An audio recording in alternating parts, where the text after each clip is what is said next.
বিসমিল্লাহির রহমানির রহিম। আসসালামু আলাইকুম। সবাইকে স্বাগত জানাচ্ছি নতুন আরও একটি রেসিপি দেখার জন্য। আজকে আমি দেখাবো আম মাখানো। আমি এখানে দুই ধরনের আম মাখানো দেখাবো। আশা করছি আপনাদের কাছে ভালো লাগবে। তো চলুন এর জন্য কী কী লাগছে।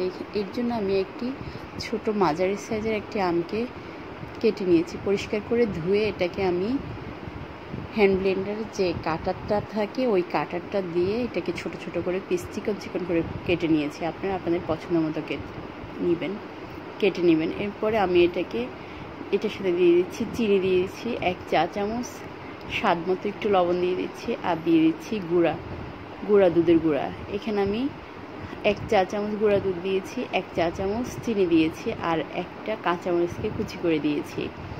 দিয়ে এই সবগুলোকে আমি খুব ভালোভাবে মিশিয়ে নেব।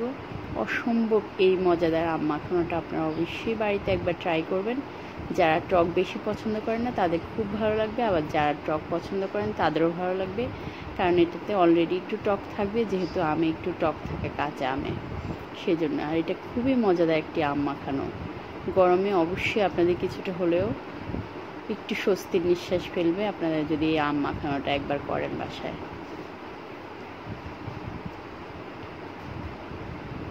এর জন্য আমি আরও একটি আম মাখানো আমি আপনাদেরকে দেখিয়ে দিচ্ছি।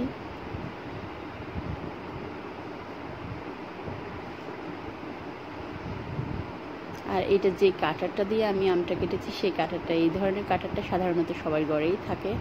এই কাটার দিয়ে আমি কেটে নিয়েছি। আপনারা চাইলে বটি দিয়েও কাটতে পারেন, ছুরি দিয়েও কাটতে পারেন। এরপর আমি আরও একটি আমকে আমি এখানে এই কাটারটা দিয়ে কুচি করে নিয়েছি। নিয়ে এটার সাথে দিয়ে দিয়েছি 1 চা চামচ পরিমাণ মতো মরিচের গুঁড়া, স্বাদ মতো লবণ, একটু পরিমাণ রসুন কুচি, দিয়ে দিচ্ছি একটি শুকনো গোটা মরিচ, তারপরে দিয়ে দিচ্ছি একটি আস্ত লেবুটাকে আমি পুরো কেটে নিয়েছি। তারপরে একটি পুরো লেবুটাকে আমি গোল গোল করে পাতলা করে স্লাইস করে কেটে নিয়েছি। তারপরে সবগুলোকে আমি খুব ভালোভাবে মেখে নিব। আর এটা খেতে খুবই মজা হয়, খুবই টক হয়। আপনারা চাইলে এখানেও একটু চিনি ইউজ করতে পারেন, তাহলে টক ঝাল মিষ্টি হবে।